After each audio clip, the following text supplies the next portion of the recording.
자, 오늘도 완전 재밌는 이야기 준비했어. 지난번엔 김삿갓이 욕심 많은 양반 혼낸 이야기였지? 오늘은 더 통쾌해. 머슴 하나가 잘난 척하는 양반을 완전히 코 납작하게 만든 이야기야. 신부는 낮지만 머리는 천재급인 머슴과 양반이라고 잘난 척하지만 실제론 별거 없는 양반의 대결. 누가 이겼을까? 당연히 머슴이지. 들어봐. 진짜 속 시원해. 아, 시작하기 전에 지난번 김삿갓 이야기 재밌게 봤으면 구독 좀 눌러줘. 오늘 이야기도 완전 대박이니까 좋아요도 꾹. 자, 시작한다. 조선시대에는 신분제가 있었잖아. 양반, 중인, 상민, 천민. 특히 양반들은 자기들이 최고라고 생각했어. 우리는 글 읽는 선비다. 상놈들과는 다르다. 이런 마인드. 근데 실제로는 글만 주구장창 읽고 세상 물정은 하나도 모르는 바보들도 많았어. 오늘 이야기의 양반이 딱 그런 사람이야. 충청도 어느 마을에 박도령이라는 양반이 살았어. 나이는 25살. 집안은 좀 사는 양반집이었는데 논밭이 제법 있고 종이랑 머슴도 몇 명 있었지. 이 박도령 외모는 괜찮았대. 키도 크고 얼굴도 준수하고. 근데 문제가 뭐였냐면 엄청난 허세남이었어. 하나 공부를 좀 했다고 자기가 천재인 줄 알았지. 맨날 사람들 앞에서 나는 유학을 공부한 선비다. 사서삼경을 다 읽었다. 근데 실제로는 그냥 읽기만 했어. 이해는 못했음. 그래도 동네 사람들 앞에선 엄청 잘난 척했지. 특히 머슴이나 종들한테는 완전 갑질이야. 상놈 주제에 내가 뭘 안다고. 이런 식이었어. 그 집에 돌쇠라는 머슴이 있었어. 나이는 30대 초반.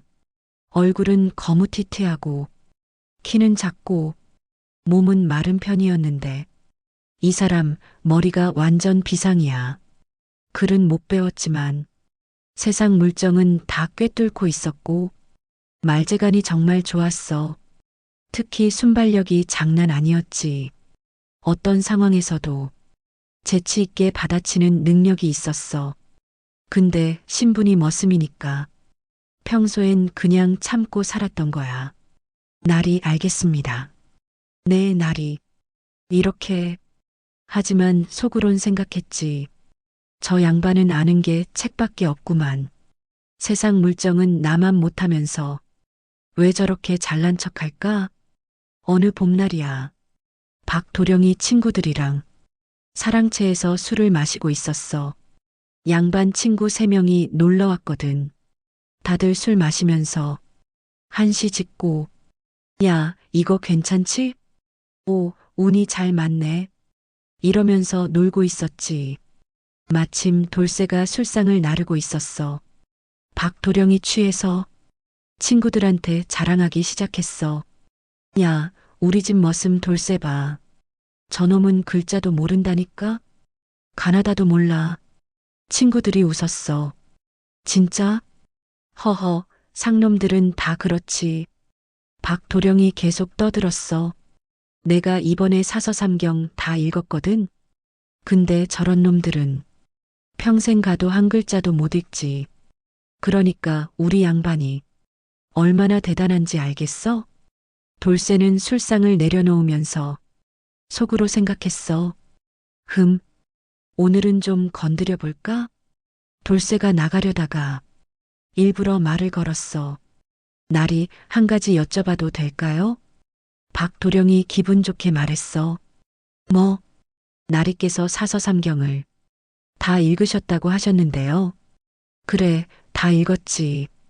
그럼 하나만 물어봐도 될까요? 박도령이 친구들한테 눈빛을 보냈어. 봐봐, 이 머슴이 감히 나한테 질문을 한대. 좋아, 물어봐. 돌쇠가 천천히 물었어. 맹자께서 말씀하시길 하늘이 장차 큰 임무를 어떤 사람에게 내리려 할 때에는 반드시 그 다음이 뭐라고 하셨죠? 맹자고자편 유명한 구절. 박도령이 잠깐 멈칫했어. 읽긴 읽었는데 기억이 안 나는 거야. 그거, 친구들이 웅성웅성. 돌쇠가 빙긋 웃으며 말했어. 반드시 먼저 그 마음을 괴롭게 하고 그 몸을 수고롭게 한다. 이렇게 나오는데요. 나리께서 읽으셨으면 당연히 아시겠죠? 박도령 얼굴이 빨개졌어. 아, 그거. 당연히 알지. 내가 잠깐 잊었던 거야. 친구 하나가 웃으면서 말했어. 야, 너 진짜 읽은 거 맞아? 박도령이 화를 냈어. 시끄러. 돌쇠, 너 나가. 며칠 후, 박도령이 마을 어른들 모임에 갔어. 동네 양반 어른들이 모여서 마을 일을 의논하는 자리였지. 박도령은 젊은 양반이라 말은 별로 안 하고 그냥 앉아서 듣기만 했어. 회의가 끝나고 한 어른이 박도령한테 물었어. 도령, 자네 집 머슴 돌쇠 말일세. 저 친구 참 똑똑하더군. 말도 잘하고. 박도령이 코웃음 쳤어. 똑똑하긴요. 글자도 모르는 상놈인데요. 그래도 세상 물정은 잘 아는 것 같더라고. 물정이야 누구나 아는 거 아닙니까? 그때 마침 돌쇠가 지나가고 있었어. 어른이 돌쇠를 불렀어. 돌쇠, 이리 와봐. 네, 어르신. 내가 하나 물어볼게. 옹고지신이라는 말 아나? 박도령이 속으로 웃었어. 한문을 물어보네. 저놈이 알리가. 근데 돌쇠가 대답했어. 옛것을 익히고 그것을 통해 새 것을 안다는 뜻 아닙니까? 어른들이 오호했어. 맞네. 자네 한문도 아나? 아니요, 글자는 모릅니다. 다만 나리들 대화를 듣다 보니 귀동냥으로 배웠습니다. 어른이 박도령한테 말했어. 도령, 자네 집 머슴이 자네보다 낫네 그려? 박도령 얼굴이 또 빨개졌어. 참다 폭발한 박도령이 돌쇠를 불렀어. 돌쇠, 이리 와. 네, 나리. 내가 감히 나를 무시하냐? 나보다 낫다고 생각하나? 아닙니다, 나리. 거짓말 마. 내 눈빛 봐라. 완전히 나를 얕잡아 보잖아. 돌쇠가 침착하게 말했어. 나리, 제가 나리를 얕잡아 본 적은 없습니다. 다만 뭐? 나리께서 책은 많이 읽으셨지만 책 속의 뜻을 제대로 이해하셨는지는 모르겠습니다. 뭐라고? 박도령이 버럭 화를 냈어. 좋아. 그럼 시험해보자. 내가 네게 질문을 낼 테니 맞춰봐. 네, 나리. 박도령이 생각하다가 물었어. 공자께서 제자가 몇 명이었지? 돌쇠가 바로 대답했어. 3,000명입니다. 그중 뛰어난 제자가 72명이고요. 맞네. 박도령이 또 물었어. 그럼 사서삼경이 뭐냐? 사서는 논어, 맹자, 대학, 중용이고 삼경은 시경, 서경, 역경입니다. 치. 박도령이 짜증을 냈어. 근데 이때 돌쇠가 말했어. 나리, 이제 제가 나리께 질문 하나 드려도 될까요? 뭐? 나리께서 책은 많이 읽으셨으니 제 질문에 쉽게 답하시겠죠? 박도령이 자신만만하게 말했어. 좋아, 물어봐. 돌쇠가 천천히 물었어.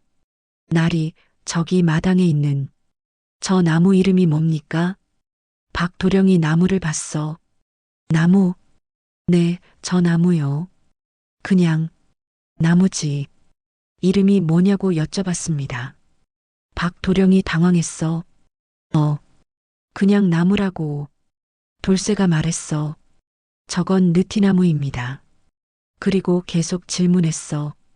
그럼 나리, 저 밭에 있는 저 풀 이름은 뭡니까? 풀? 네, 저 풀 말입니다. 그냥 잡초 아니야? 저건 명아주입니다. 삶아 먹으면 나물이 되고 씨앗은 약재가 됩니다.